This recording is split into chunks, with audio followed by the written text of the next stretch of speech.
Érase una vez, hace muchos eones, un joven Vladimir Putin, recién elegido presidente de Rusia, pronunció un discurso en el Parlamento alemán y recibió una ovación de pie por ello. En aquel entonces, las relaciones germano-rusas estaban en su punto más alto. Bueno, ahora vivimos en un mundo completamente diferente. Si preguntas a la mayoría de los europeos, te dirán que es porque aquel presidente de entonces se convirtió en un dictador enloquecido. Pero, ¿qué fue lo que realmente ocurrió? ¿Cómo es posible que hoy Twitter esté lleno de intelectuales y políticos alemanes que no pueden esperar a una guerra directa con Rusia?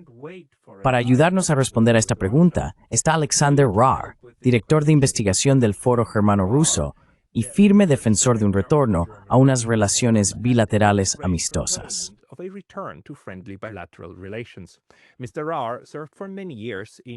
El señor Rar trabajó durante muchos años en centros de estudios estadounidenses, europeos, ucranianos y rusos, siendo testigo directo de los cambios drásticos en esas relaciones. Además, por cierto, es autor del thriller político en alemán, La Puerta Dorada de Kiev. De eso queremos hablar hoy. Así que, Alexander, bienvenido. Gracias por invitarme. Bueno, gracias a ti por aceptar, porque tienes una biografía realmente fascinante y has visto muchos aspectos de esta relación. ¿Podrías empezar contándonos un poco sobre tu trayectoria? ¿Dónde trabajaste exactamente? ¿Y cuál fue para ti la edad de oro de las relaciones germano-rusas?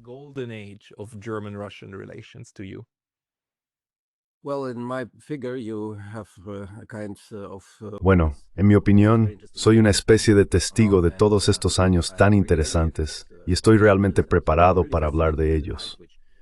Me fascinan las épocas que viví. Nací en Taipei, Taiwán, y crecí en Japón, donde mi padre trabajaba como periodista en aquel entonces. Más tarde, nuestra familia regresó a Alemania, donde estudié Historia y Ciencias Políticas en la Universidad Estatal de Múnich. También trabajé en Múnich durante más de 10 años en el Instituto de Investigación de Radio Free Europe, Radio Liberty, no en la emisora de propaganda, sino en el Instituto de Investigación, que era una institución realmente notable y muy respetada en Occidente.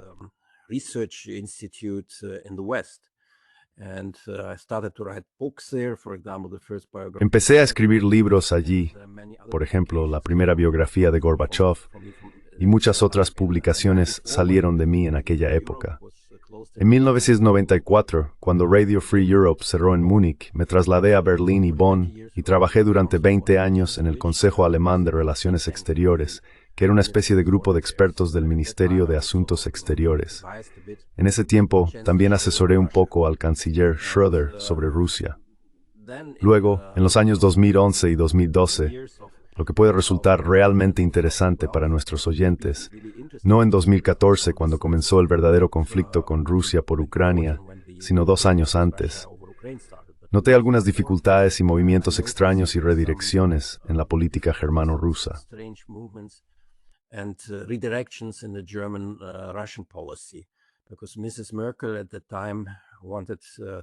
Porque la señora Merkel en aquel momento quería formar una coalición con los verdes. No quería seguir cooperando con los socialdemócratas ni con los liberales.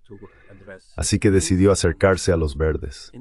Y de algún modo sacrificó la política hacia Rusia en favor de los verdes, que eran el partido más crítico con Rusia en Alemania en ese momento y tenían muchos conflictos con Rusia por los derechos humanos y muchos otros asuntos. Me resultó prácticamente imposible seguir en el mundo académico, porque la vida universitaria ya había empezado a cambiar en Alemania alrededor de 2011 y 2012. Y por cierto, fue también la época, estoy seguro de que hablaremos de ello, en la que Vladimir Putin volvió al poder.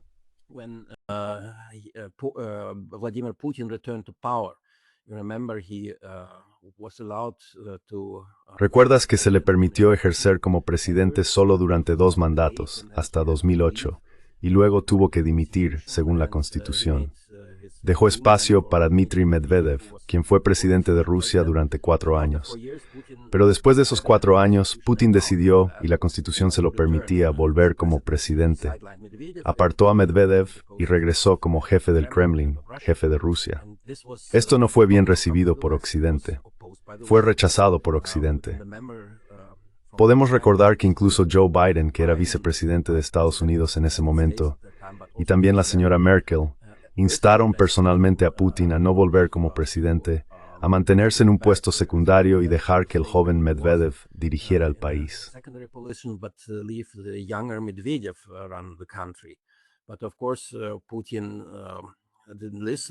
Pero por supuesto, Putin no escuchó y rechazó todas esas ofertas y exigencias de Occidente.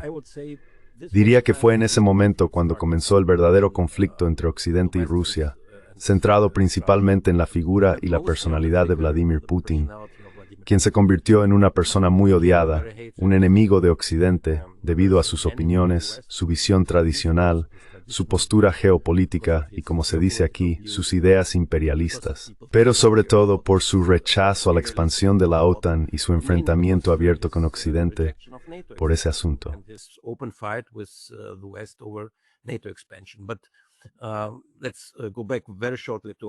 Pero permíteme volver brevemente a mi biografía. Luego me pasé al mundo empresarial porque me resultaba más fácil asesorar a empresas, alrededor de 2014 o 2015, sobre la cooperación con Rusia, Ucrania y el mundo postsoviético. Trabajé para la empresa energética Wintershall y para Gazprom International. Desde que comenzó la guerra, he seguido manteniendo mis redes con Rusia, pero oficialmente ahora soy el presidente de la Sociedad Euroasiática en Alemania, una organización nueva y muy importante fundada en 2021. Analiza y coopegua repúblicas de la Unión Soviética en los ámbitos cultural, político y económico.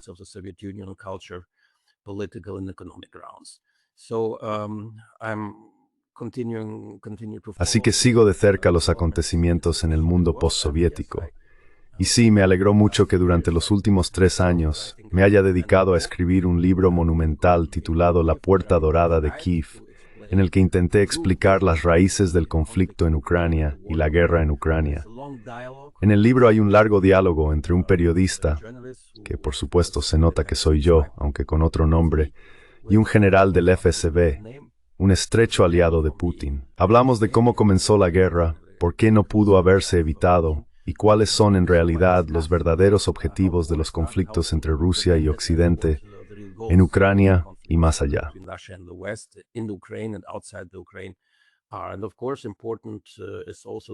Y por supuesto, lo que también es importante es que el libro está lleno de críticas a los fracasos, y hablaremos de ello. ¿Cuáles son esos fracasos? Los fracasos a la hora de establecer una relación constante y estable entre Occidente y Rusia durante los últimos 35 años, desde la caída del muro. Hay muchos interrogantes sobre estos acontecimientos, y creo que muchas cosas salieron completamente mal. Podríamos haberlas corregido si hubiéramos sido inteligentes y hubiéramos tenido la voluntad de hacerlo. Y en tercer lugar, por supuesto, es un libro histórico, porque es importante comprender a Rusia no solo desde la perspectiva actual. Es importante para el público occidental, y escribí el libro para el público occidental.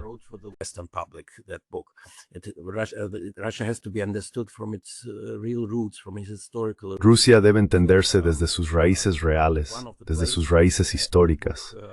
Una de las obras del libro trata sobre los tiempos difíciles de la guerra civil en Rusia a comienzos del siglo XVII, cuando murió Iván el Terrible. Su imperio fue destruido, había falsos zares en el trono y hubo intervención desde Occidente.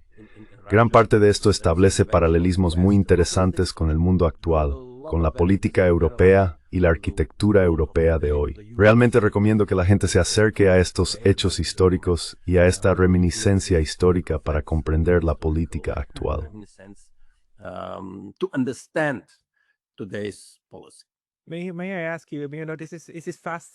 Puedo preguntarte, esto me resulta fascinante.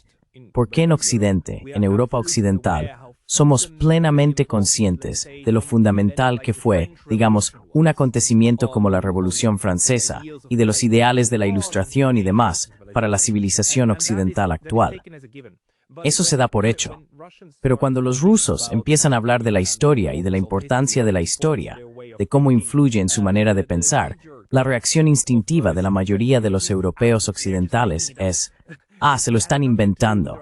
No tiene nada que ver con la historia rusa. Todo gira en torno al imperialismo ruso, a las grandes ideas neosoviéticas de Vladimir Putin, a la supresión de la democracia.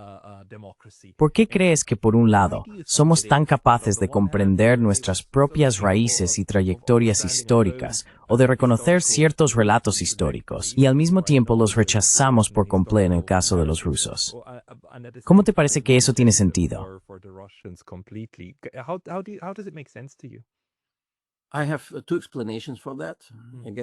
Tengo dos explicaciones para eso.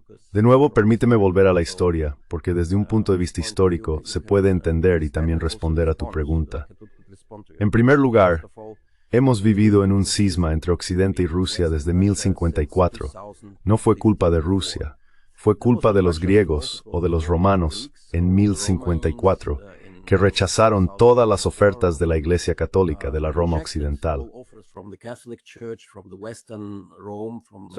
Perdona, en 1054, ¿verdad? Te refieres al gran cisma entre la Iglesia Ortodoxa y la Católica, ¿no?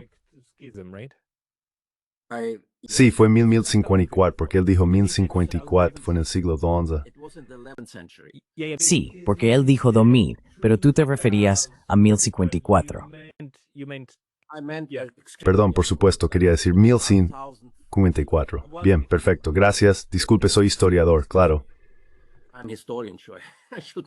No hay problema. Es solo que ya sabes, queríamos asegurarnos de que todos estuviéramos en la misma página. Y este cisma continúa hasta el día de hoy. Intento explicar esto en muchos de los libros que he escrito porque es un conflicto muy serio. Tiene que ver con el hecho de que Rusia, como heredera, asumió la herencia del Imperio Bizantino, mientras que nosotros en Occidente heredamos el legado del Imperio Romano. Hubo una división muy profunda entre la Roma oriental y la occidental, digamos, hace unos 2000 años, y todavía sufrimos las consecuencias de esas tradiciones difíciles. Rusia es un país tradicional, mientras que nosotros, en Alemania y en Occidente, nos aferramos a los ideales de la Revolución Francesa, del progreso, de un tipo de cultura completamente diferente a la del Este.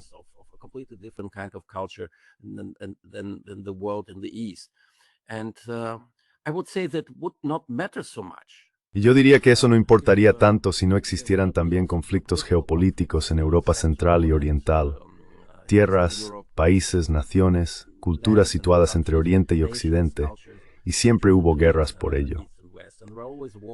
Podemos hablar de eso si quieres, pero al final diría que incluso en los siglos posteriores a que Pedro el Grande abriera la puerta de Rusia a Europa, seguía existiendo una relación estrecha entre Rusia y Occidente, a pesar de las guerras suecas y nórdicas. No obstante, por supuesto, Rusia seguía siendo vista como un cuasi enemigo, un país fuerte en el este que desde el punto de vista occidental era agresivo, ortodoxo, no católico.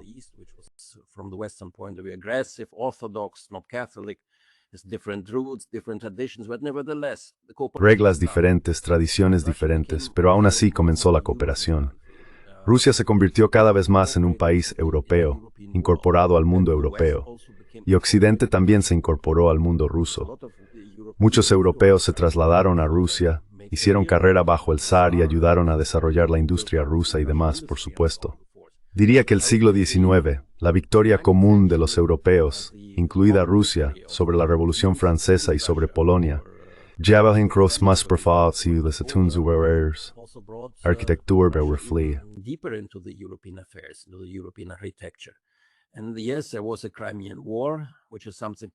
Y sí, estuvo la guerra de Crimea, que tuvo que ver con la caída del Imperio Otomano. Rusia, por supuesto, quería ser la principal beneficiaria de la caída de los turcos y heredar Constantinopla, la actual Estambul y muchas de las tierras otomanas en el sureste de Europa. En Occidente, por supuesto, Francia, Prusia en aquel entonces y Gran Bretaña estaban en contra. Así que hubo una guerra, conocida en la historia como la Guerra de Crimea. Pero aún así, las relaciones no eran tan malas. Es decir, se desarrollaron cada vez más en asociaciones, en alianzas entre Francia, especialmente Francia, Gran Bretaña y Rusia, y particularmente también entre Alemania y Rusia, bajo Bismarck, lo que fue una época dorada de cooperación.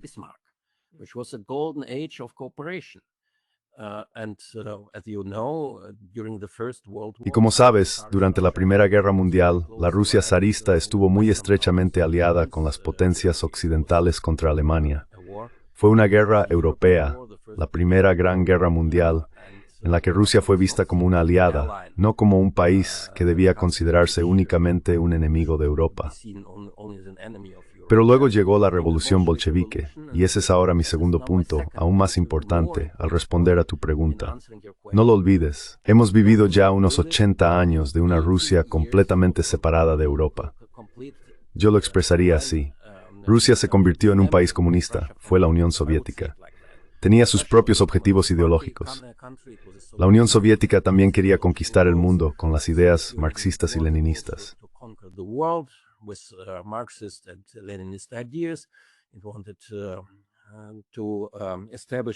Quería establecer un sistema ideológico completamente diferente, también en Europa y en el mundo, del mismo modo que el capitalismo o la democracia existían en Occidente. Vivían en confrontación, bueno, no durante la Segunda Guerra Mundial. Esa fue una gran excepción, cuando de nuevo las potencias occidentales lucharon junto con la Unión Soviética contra un enemigo común, el Reich alemán, el Reich de Hitler. Lo derrotaron, pero luego no pudieron ponerse de acuerdo en una política común para Europa. Europa quedó dividida y no se reconstruyó conjuntamente después de la guerra. Y eso todavía tiene implicaciones hoy, porque, como dije, hubo 80 años de enemistad y animosidad entre Occidente y Rusia.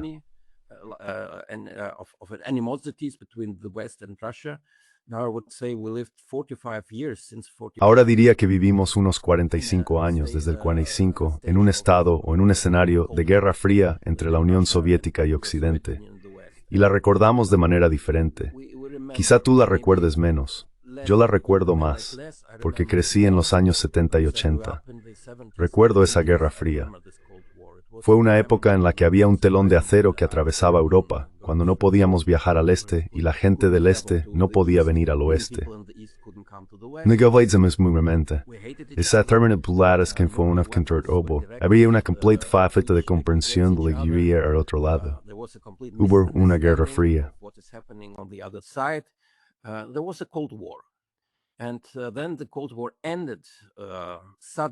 Y luego la Guerra Fría terminó de repente bajo Gorbachev en la Unión Soviética, quien llevó a cabo su perestroika y comenzó a liberalizar el país. No fue una derrota de la Unión Soviética, como a menudo se ve en Occidente desde mi punto de vista. Y este es otro malentendido, porque Occidente hoy, en su triunfalismo, tiende a pensar que la Guerra Fría fue ganada solo por Occidente, por las mejores ideas, el mejor sistema, la mejor ideología, los valores correctos, y así sucesivamente, y que los valores equivocados, los que tenía la Unión Soviética, fueron derrotados. Es un error verlo así, porque de nuevo la Unión Soviética se liberó del comunismo bajo Gorbachev, pero luego empezó a construir una Rusia en los años 90 que no se desarrolló bien. Y ese fue un momento, en los años 90 diría yo, en el que todos tuvimos una oportunidad histórica única para formar una arquitectura común para Europa.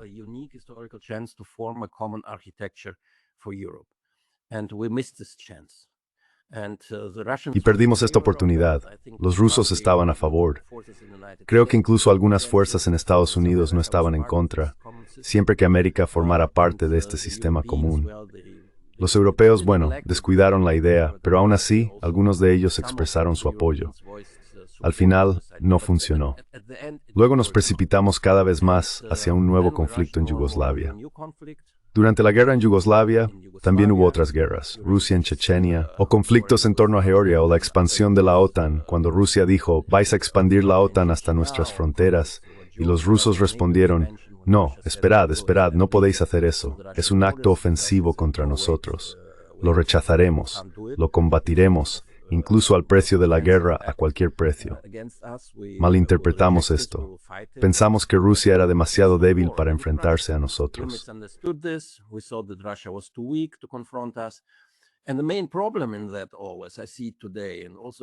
Y el principal problema que veo hoy, y también el principal malentendido sobre el conflicto en Ucrania, fue que nosotros, en Occidente, vimos a Rusia como una potencia que ya no lo era. que Rusia había sido derrotada por Occidente en 1991 cuando se desintegró y que no tenía derecho a formar parte de Europa, de la arquitectura europea. Vimos a Rusia como un país posimperialista, poscomunista, posfuerte, marginado en Europa y en el mundo por las potencias occidentales, no por China ni por otros. Esto, diría yo, es la raíz del conflicto. Y ahora no sé cómo saldremos de este conflicto, de este dilema. Pero al final necesitaremos encontrar una nueva manera de restablecer las relaciones con Rusia y con otras potencias fuera de Occidente en este nuevo mundo multipolar, formando nuevas instituciones multipolares para salvar al mundo de una guerra atómica.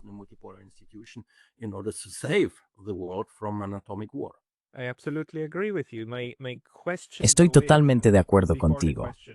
Mi pregunta, sin embargo, y antes de la pregunta, quizá déjame añadir esto, es que alguien que apoyaría mucho tu análisis, según el cual fue la Unión Soviética la que básicamente puso fin al comunismo y lo desmanteló, y que la Guerra Fría no terminó por la victoria de Estados Unidos, sino por el acuerdo entre Moscú y Washington de que debía terminar, es el embajador Jack Matlock, el último embajador estadounidense en la Unión Soviética. Él dijo exactamente lo mismo. Insiste en que pusimos fin a la Guerra Fría porque era del interés de ambas partes. Y el colapso de la Unión Soviética ocurrió más tarde, por razones diferentes, pero ocurrió más tarde.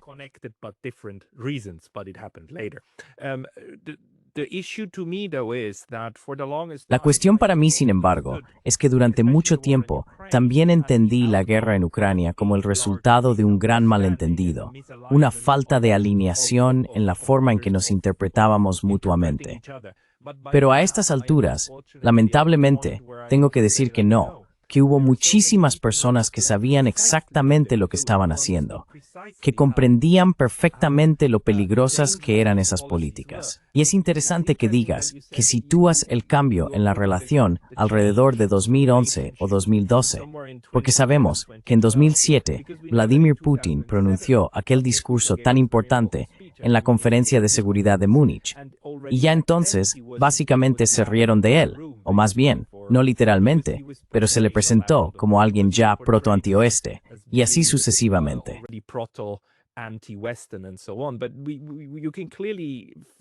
Pero se puede ver claramente una trayectoria, ¿verdad? La forma en que Occidente empezó entonces a antagonizar sistemáticamente a Rusia.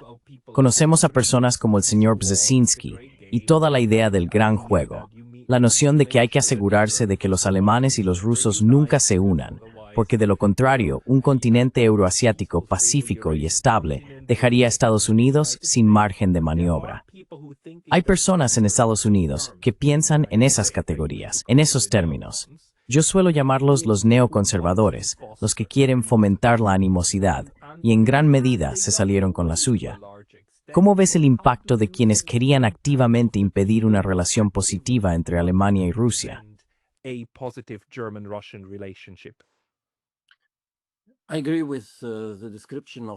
Estoy de acuerdo con la descripción de las tendencias y la política que mencionaste. Esto formaba parte del nuevo juego que surgió tras la caída del Imperio Soviético. Diría tres cosas. En primer lugar, los intereses de Estados Unidos.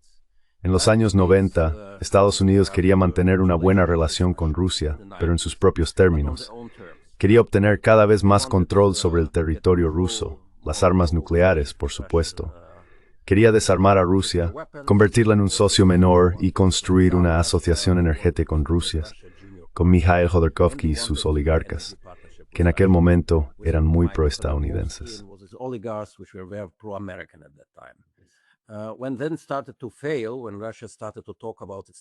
Cuando eso empezó a fallar, cuando Rusia comenzó a hablar de sus intereses nacionales y de sus propios intereses económicos, surgió la división entre Washington y Moscú. En segundo lugar, y aquí Brzezinski tenía toda la razón, los estadounidenses siempre intentaron impedir cualquier tipo de eje entre Berlín y Moscú. Entendían que si la relación entre Rusia y Alemania se fortalecía año tras año, década tras década, Rusia, a través de Alemania, entraría en Europa, se convertiría en uno de los países líderes de la Unión Europea, y los estadounidenses serían apartados. Eso iba en contra de los intereses estadounidenses. Y, por supuesto, Estados Unidos hizo todo lo posible para conseguir que los británicos, que pensaban del mismo modo, se pusieran del lado de los franceses.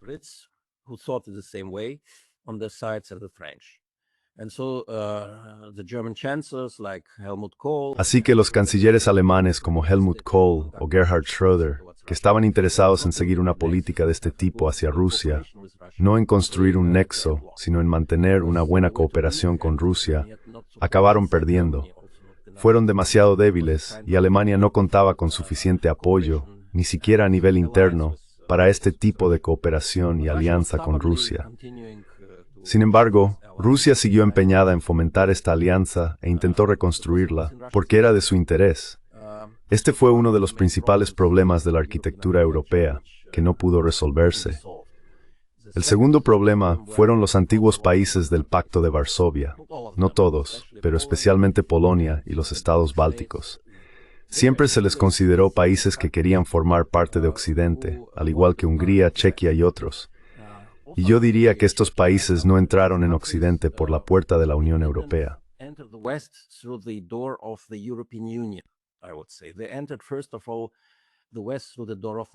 Entraron en Occidente ante todo por la puerta de la OTAN. Eso significa que pasaron a formar parte de la OTAN, y como lo deseaban, Polonia, los países bálticos y otros, orientaron sus actividades contra una nueva Rusia imperialista. Dicho muy claramente, estos países querían vengarse de Rusia por los 45 años de comunismo. Sentían que habían sido descuidados o aislados de Occidente por los acontecimientos posteriores a Yalta en 1945. De este modo, también querían vengarse de Estados Unidos y de Occidente, porque Occidente los había puesto en esa situación y luego se había olvidado de ellos.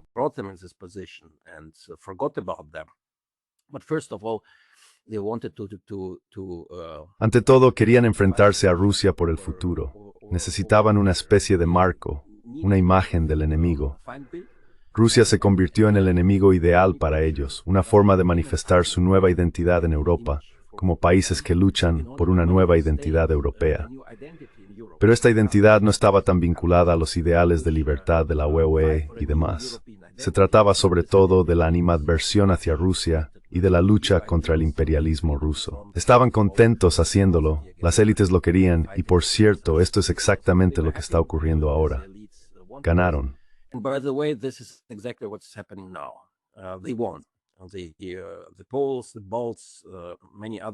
Los polacos, los bálticos y muchos otros países de Europa del Este han conquistado hoy a Europa. Cada vez se identifican más como una unidad, como una organización que orientará ideológicamente sus actividades hacia la contención de Rusia en las próximas décadas. Este es un desarrollo catastrófico que conduce a otra división y a un nuevo telón de acero en Europa. Pero, por desgracia, así es como se están desarrollando las cosas ahora. Así que gran parte de la culpa recae en los países de Europa del Este, que no supieron, sí, tender puentes con la nueva Rusia en los años 90. Más tarde, por supuesto, ya era demasiado tarde. También culpo a Rusia por ello, por cierto.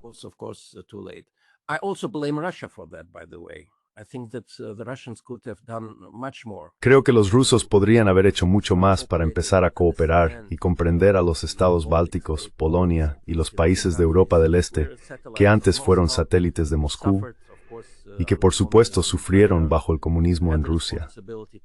Yo tenía la responsabilidad de hablar de esto, de cambiar la situación y de desarrollar una nueva diplomacia hacia estos países. Creo que aquí Rusia tiene, por supuesto, parte de la culpa, pero también los países que mencioné primero. Y luego, por supuesto, lo vimos todo. Volvamos a lo que dije antes.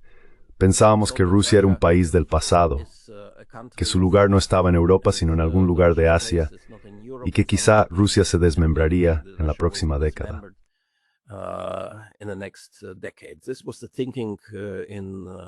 Esa era la forma de pensar en los centros de estudios de Occidente y entre los responsables políticos.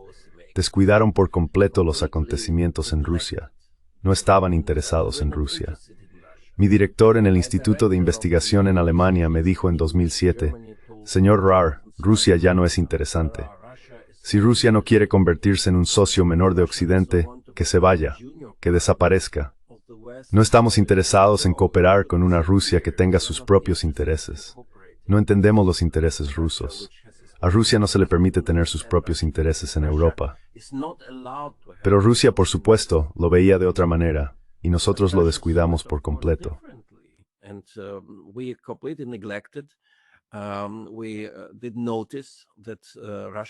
Nos dimos cuenta de que Rusia se tomaba en serio la creación de una Unión Económica Euroasiática, de que Rusia se tomaba en serio mantener su influencia en Europa a través de la CEI, la Organización de Cooperación y Alianza con las antiguas repúblicas de la Unión Soviética. Hasta ahora no entendemos realmente por qué Kazajistán, por qué incluso Georgia, Bielorrusia, bueno, no quiero compararlas, todas ellas tienen diferentes relaciones con Rusia. Pero aún así, estos países no pueden salir de la órbita rusa, o no quieren destruir su relación con Rusia por razones económicas pero también culturales, y porque las élites de estos países, sin embargo, están conectadas entre sí. Malinterpretamos esto. Pensamos que todos estos países del mundo postsoviético querían convertirse en miembros de la OTAN y de la Unión Europea porque parte de sus élites nos lo decían.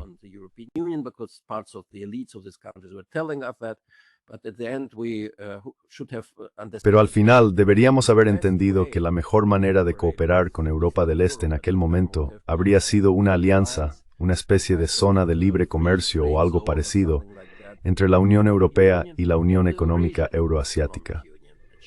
Esa oportunidad se perdió por completo. La idea no fue desarrollada por Moscú, por la Moscú imperialista, sino por ejemplo por Nazarbayev, el dirigente de Kazajistán en aquel momento, que quería esto, al igual que otros líderes de las repúblicas postsoviéticas que lo propusieron a Occidente. No lo quisimos. Los estadounidenses no lo quisieron. Y al final, la Unión Euroasiática se desarrolló únicamente para reforzar el imperialismo ruso, lo cual fue simplemente un error. Y ahora tenemos este lío en el que estamos, y creo que necesitamos muchas correcciones en este sentido. Pero en la actualidad, como acabas de decir, la generación actual de políticos no lo entiende. No lo quiere o tiene otros planes.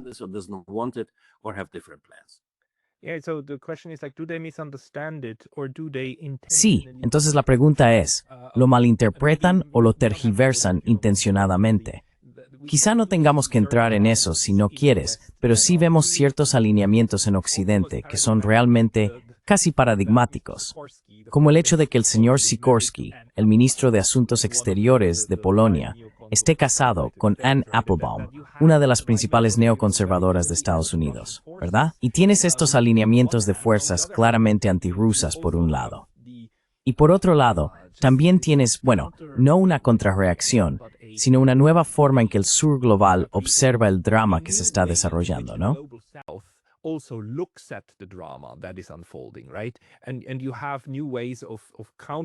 Y ahora hay nuevas formas para que los países, para que terceros se posicionen ante todo esto.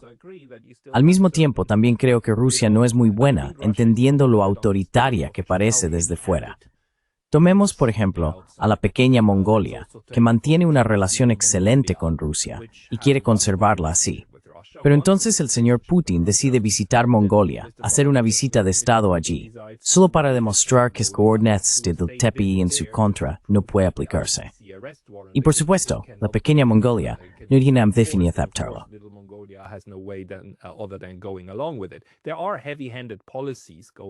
Hay políticas autoritarias en marcha, pero ¿cómo crees que Rusia entiende actualmente lo que tiene que hacer? Porque hemos visto cómo amigos muy cercanos de Occidente, como Dmitry Trenin, están ahora en el punto de afirmar que, en fin, básicamente es en una tercera guerra mundial.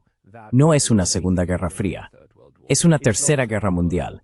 Y como, sí, quiero decir, como todo el conjunto de entendimientos construidos durante 30 años por rusos que querían formar parte de Occidente, que eran pro-occidentales, se ve ahora forzado a una dicotomía que es realmente perjudicial.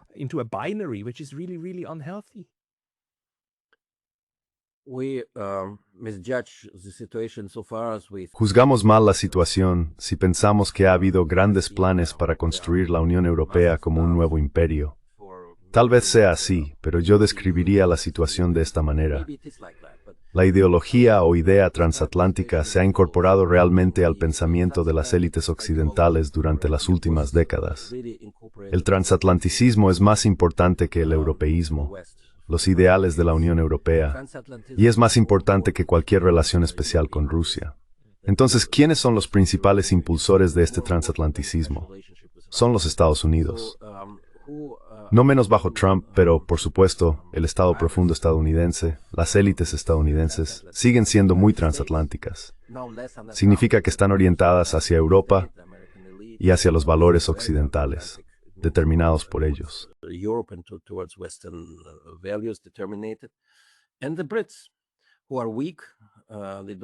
Y los británicos, que son débiles, ya no tienen el antiguo poder militar. Tienen sus propios problemas internos, pero quieren que Alemania haga el trabajo sucio por ellos. Y lo mismo ocurre con los transatlanticistas que hay ahora en Europa, o con los europeos del este, o con los ucranianos. Así que es un juego geopolítico que se desarrolla ante nuestros ojos en Europa, y que conducirá, desde mi punto de vista, y será muy difícil de detener, hacia una nueva división del mundo. Un bloque transatlántico en el que la Unión Europea se convertirá en un vasallo de Estados Unidos en las próximas décadas. Pero al mismo tiempo, Estados Unidos estará más interesado en enfrentarse a China que en ser el garante de la seguridad de los europeos.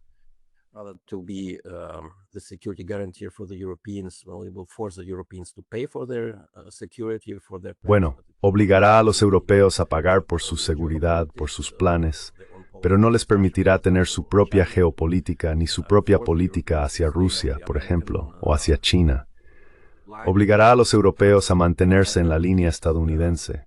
Eso conduciría a la formación de un contrabloque, un bloque alternativo en Oriente, donde probablemente Rusia y China formarán una alianza militar y países como India, Turquía, Irán y también partes de Oriente Medio se unirán. No un bloque, sino probablemente un nuevo origen. Yo los llamaría alianzas, que de algún modo serán hostiles a Occidente, pero que por otro lado también intentarán cooperar con Occidente cuando sea posible.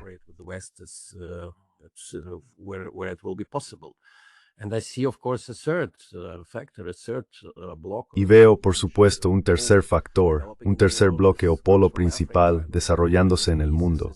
Esto proviene de África y también de Oriente Medio. Yo lo llamaría el bloque islamista o islámico, porque el Islam, por supuesto, dominará el mundo como religión, como cultura y también como entidad política en las próximas décadas.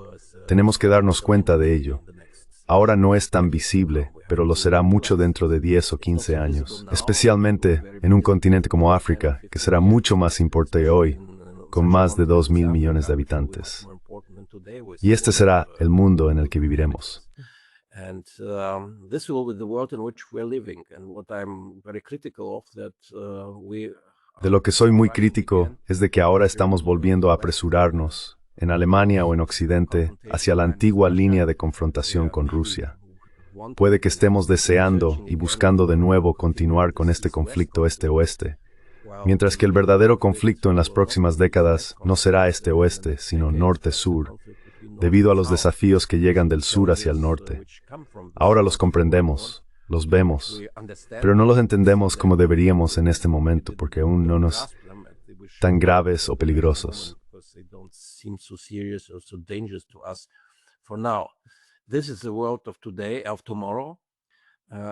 Este es el mundo de hoy y también el de mañana.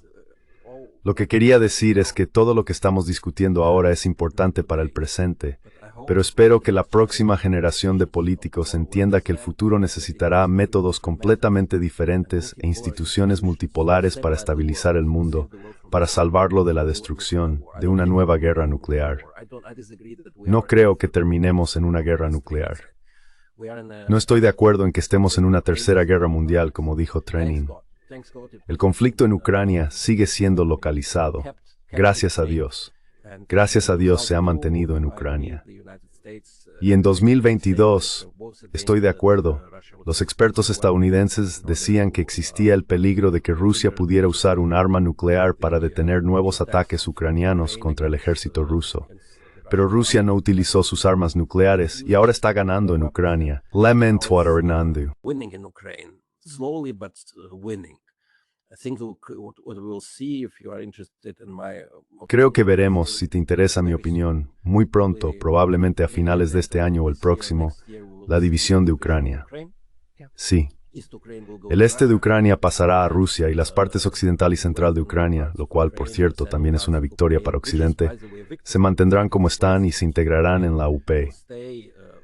La Unión Europea, Alemania, Francia y otros países se verán obligados, también por Estados Unidos, a hacer más por Ucrania y a incorporarla a la Unión Europea, a pesar de las protestas y la oposición de muchos países europeos que por razones económicas y financieras creen que Europa no puede permitirse integrar un país tan grande y con tantos problemas como Ucrania. Incorporating such a huge country with such problems as Ukraine into Europe, but it will nevertheless happen for political reasons. Pero no obstante, ocurrirá por razones políticas. Y por cierto, diré algo que probablemente a la mayoría de la gente no le gustará. Pero soy historiador, ya sabes. Cuando la Unión Soviética se desintegró en el 91, yo era joven y trabajaba entonces en Radio Free Europe. Escuchaba y hablaba con personas mucho mayores que yo, gente con mucha experiencia vital y política. Y muchos de ellos, no solo los rusos que trabajaban allí, no nacionalistas rusos, sino también otros, incluidos alemanes, y mis jefes estadounidenses en Radio Free Europe me decían, Rusia no puede permitirse perder Ucrania. Russia cannot afford losing Ukraine. Brzezinski is completely right as well. He said Brzezinski también tiene toda la razón. Dijo que sin Ucrania, Rusia deja de ser un gran país. Con Ucrania, es un imperio. Y como sabemos que la política rusa siempre ha estado orientada a seguir siendo un imperio, a ser un imperio, porque en la mente de los rusos podemos criticarlo, podemos estar en contra, pero simplemente describo cómo es. Para las élites rusas se identifican a sí mismas, su cultura, toda la esencia e identidad rusas, como las de una gran potencia. Perder su zona de influencia desde su punto de vista, como ocurrió en Chechenia en los años 90, el riesgo de un desmantelamiento adicional de Rusia. Por eso, necesitan una zona de influencia.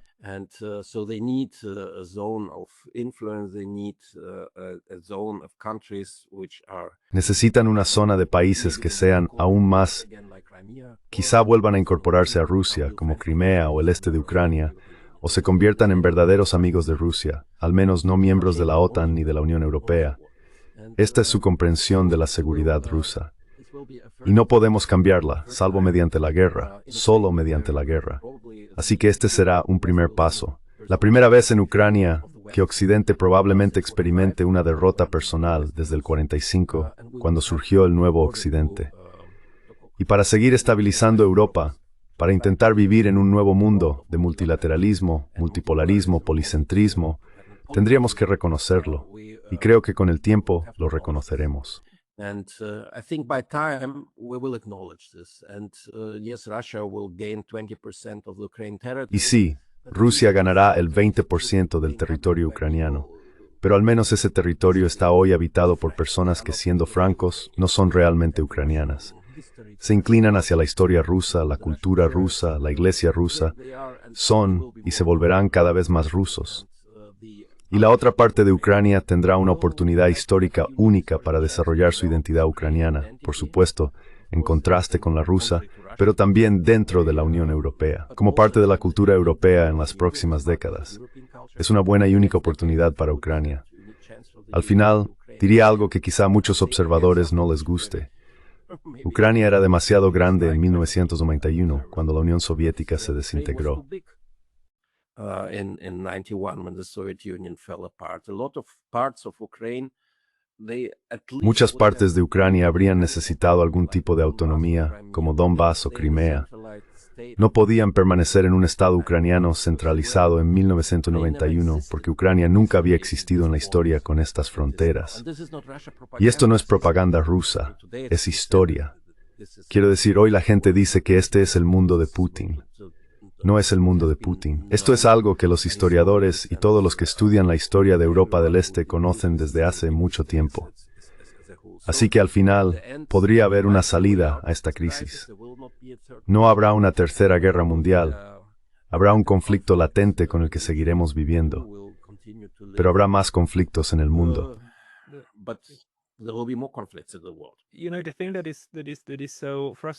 Lo frustrante es que pensadores muy competentes ya han trazado caminos razonables a seguir.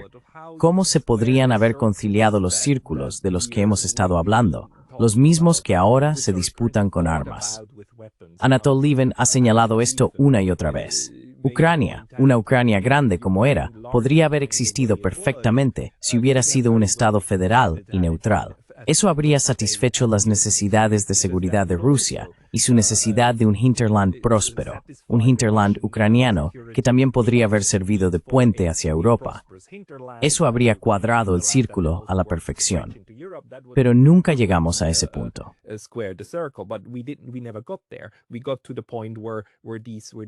Hemos llegado al punto en que estas tensiones se han utilizado para justificar la lucha en esta guerra por poderes. Y ahora estamos llegando a la solución, que va a ser la división de Ucrania y la incorporación de partes a Rusia.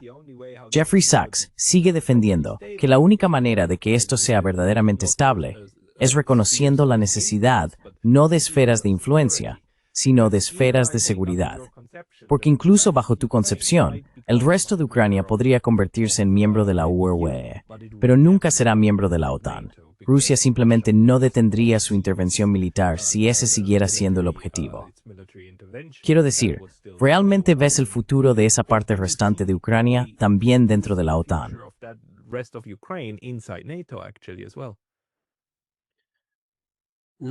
No en nuestra vida, porque eso provocaría sin duda una gran guerra. Creo que está fuera de cuestión por ahora. Pero también aprendimos, perdón por interrumpir, que la OTAN en realidad no quiere una guerra directa. Les parece bien la guerra por poderes, pero se aseguran de no verse arrastrados a una confrontación directa, ¿verdad? Eso es algo que, al menos por el momento, sirve como una especie de lección.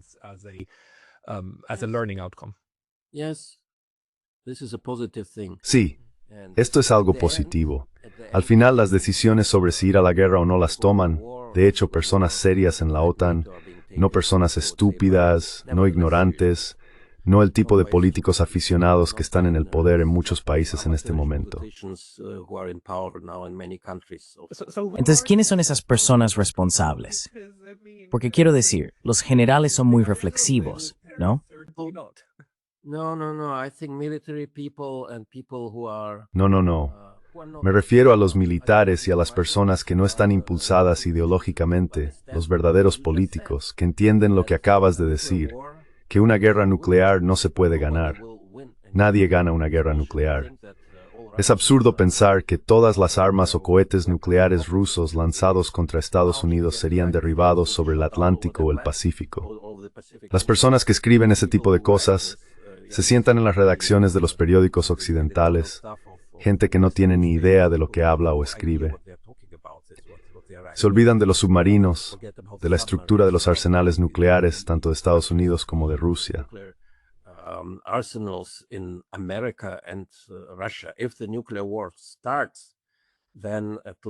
Si estallara una guerra nuclear, entonces, al menos según todas las teorías que estudié en la Universidad Estatal de Múnich y más tarde en Radio Free Europe, podría terminar después de medio año o incluso antes, porque ambas partes se abstendrían de destruirse por completo. Aún así, algunas ciudades serían destruidas y millones de personas morirían en cuestión de segundos. Y por supuesto, ese sería un mundo diferente, un mundo contaminado, un mundo que, tarde o temprano, se precipitaría hacia una cuarta guerra mundial y la destrucción total. Así que la gente lo entiende. Quienes toman estas decisiones, tanto en el aparato ruso como en el estadounidense, lo entienden, estoy seguro, porque heredaron este conocimiento y la mentalidad de las generaciones anteriores que construyeron estos arsenales atómicos.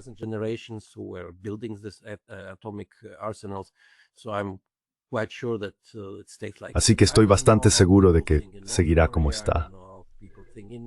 No sé cómo piensa la gente en Corea del Norte. No sé cómo piensa la gente en Irán. No sé cómo piensa la gente en Pakistán, India y otros países que también han desarrollado armas nucleares. Pero por el momento quiero decir, son serios y muy cautelosos, incluso cuando amenazan con usar esas armas contra un enemigo. Así que, digámoslo de esta manera, no habrá una guerra nuclear. Lo que ocurrirá probablemente ni siquiera será una guerra fría. Será un reconocimiento del hecho de que Ucrania quedará dividida y tendremos que vivir con ello. Probablemente comenzará algún tipo de actividad comercial con Rusia de algún tipo. No lo olvides, no habrá verdaderos ganadores en este conflicto.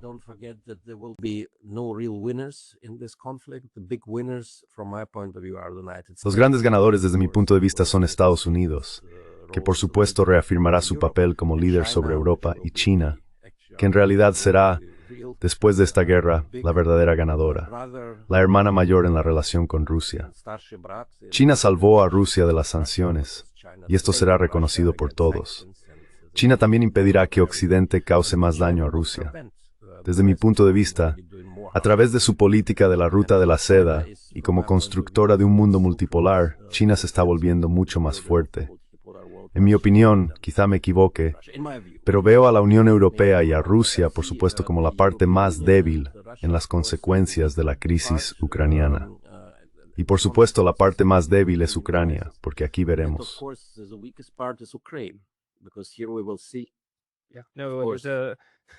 Sí, ya sabes, Ucrania vuelve a demostrar un proverbio africano. Cuando los elefantes pelean, la hierba es la que resulta pisoteada. Pero aprovechemos los últimos minutos para hablar también de tu libro, porque lo escribiste como un thriller político, aunque también es una especie de resultado de aprendizaje tuyo que estás plasmando ahí. ¿Podrías, quizá en los últimos 5 o 6 minutos, darnos la idea principal que la gente que compre el libro obtendría al recorrer sus muchas páginas?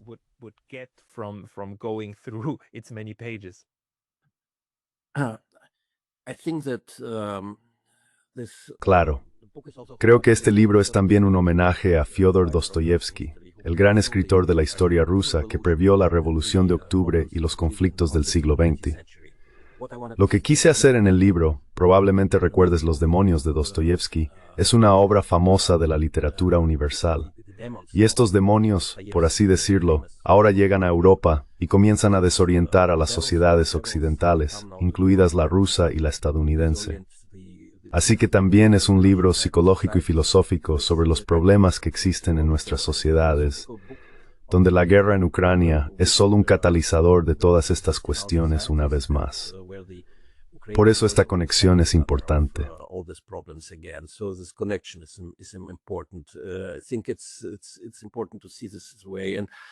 Creo que es importante verlo de esta manera. Y por supuesto, quizás soy una especie de persona con información privilegiada, porque trabajé muchos años en el ámbito de las relaciones entre Europa y Rusia. Así que me tomé la libertad, en el libro, de revelar partes de esas historias, los antecedentes de conversaciones y reuniones que mantuve con personas muy importantes e interesantes a lo largo de los últimos 30 años, y de incorporarlas a la narración más amplia del libro, incluidos los diálogos que allí tienen lugar. Y por supuesto, algo muy importante para mí es el tiempo de los problemas, cuando Rusia se redefinió a sí misma en el siglo XVI, incluso después de Iván el Terrible, quien construyó un enorme imperio en suelo ruso y unió todas esas regiones, aunque de una manera cruel.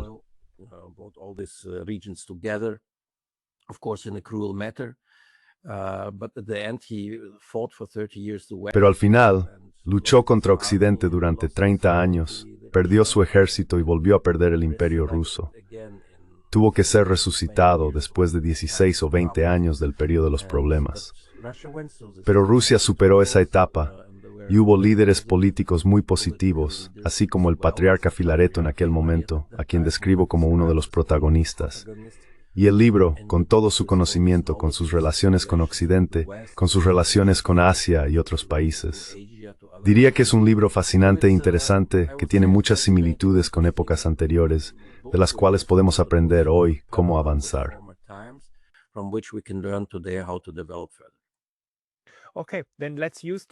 De acuerdo, entonces usemos esto como un cierre y como una recomendación para todos los que quieran aprender más de tu conocimiento y experiencia. Deberían conseguir este libro. Debo decir que estamos teniendo esta conversación en inglés, pero el libro está actualmente en alemán, así que lo siento. I hope it will come in English. I hope. Espero que salga en inglés. Eso espero porque una de las figuras principales de este libro es, por supuesto, Elon Musk, que creo que es alguien que quería llevar la libertad a Rusia, pero también interesará al público estadounidense y británico y a sus audiencias. Definitivamente haremos una actualización cuando salga la versión en inglés. Alexander, ¿hay algún lugar donde la gente pueda encontrar tus escritos, quizás también en inglés, o un sitio donde puedan suscribirse a un boletín o algo parecido? Cientos. Pueden ir al sitio web de la Eurasian Gesellschaft, la Sociedad Euroasiática donde trabajo ahora. Y por supuesto, pueden encontrar todo sobre mí en Internet. No hay secretos. De acuerdo, I'll think in la descripción del membro. Alexander Rar, is sport Painting. Gracias.